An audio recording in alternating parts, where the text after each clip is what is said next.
The festive lunch will not take place this year as Her Majesty wanted to lead by example and act with caution to protect her loved ones who were due at Windsor Castle next week.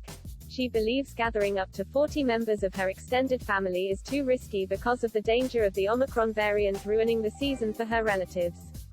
She had been keen to press ahead with both events, especially as this will be her first Christmas without Prince Philip. But she changed her mind yesterday as the UK reported a record 88,376 cases fueled by the rapidly transmitted Omicron. There were 146 deaths.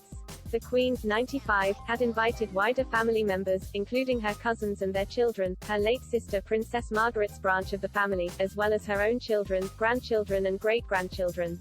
And she feared all of their Christmases might be put at risk if the dinner went ahead and someone went on to test positive for the virus. A source said, the decision is a precautionary one as it was felt to put too many people's Christmas arrangements at risk if it went ahead. While there is regret that it is cancelled, there is a belief it is the right thing to do. The same source said of the traditional Christmas trip to Sandringham, all plans continue to be under review. The Queen's decision closely reflects advice from government scientists, who have been urging the public to exercise caution in the run-up to Christmas to give themselves the best chance of being able to spend Christmas Day with family. England's Chief Medical Officer, Professor Chris Whitty, has advised people to prioritise events that really matter to them. He told MPs on the Commons Health and Social Care Select Committee, people want to protect the time that is most important to them.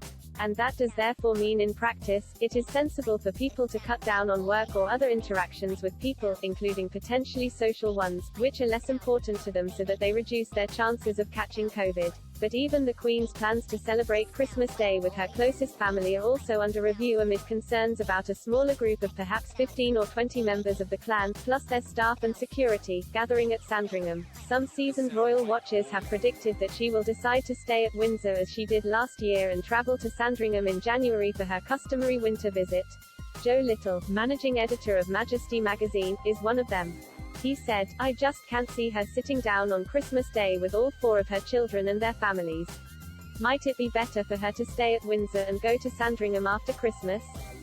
The Queen has been keen to hold a much more normal festive season surrounded by her family than last year when she and Philip stayed at Windsor on their own with a small retinue of staff isolating with them. Her grandson the Duke of Cambridge described how important the royal family's festive gatherings were to him in an interview with Hospital Radio which was broadcast yesterday. Prince William, 39, told the Royal Marsden's radio station, bringing the family together at Christmas time, it's always lovely because we're quite spread out doing our thing, so we get very little time together. When my children meet up with my cousin's children they will have a wonderful time playing together.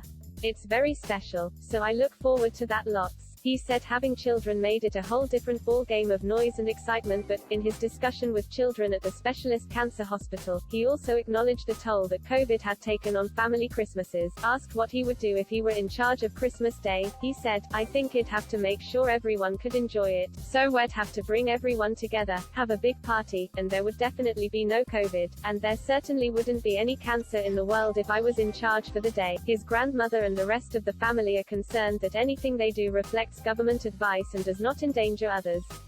If the Queen and her family do go to Sandringham, they must then decide whether to attend church on Christmas Day and whether the public should be allowed onto the estate to see them.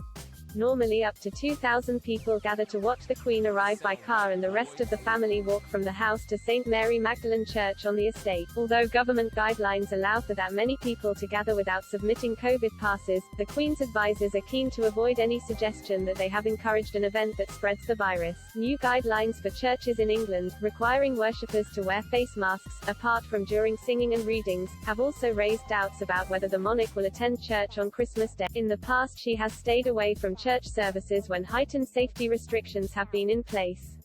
It is also not clear how mobile she is after her back sprain last month. Before that, she was restricted to light duties at Windsor on doctor's orders since spending a night in hospital for preliminary investigations for an unexplained medical condition on October 20.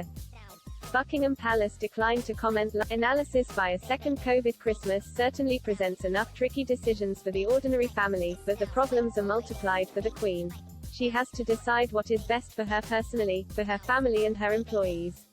But she also has to reflect on what example she is setting to others, especially her loyal subjects. Her decision to cancel her traditional pre-Christmas lunch for up to 40 or even 50 relatives from her extended family is a personal one with their welfare in mind. But it is also a very public statement of intent, reflecting the developing message of caution from the government. Yet Boris Johnson has also been clear that he has no intention of banning families from gathering at Christmas. So the Queen will also have to weigh up that whatever she decides to do on December 25 will also be scrutinized by those on both sides of the debate, about how far we should limit our social contacts during the festive season. Her traditional Christmas Day broadcast to the nation and Commonwealth, recorded this week, will no doubt be hailed as a morale booster for the public, but the Queen's health also has to be protected.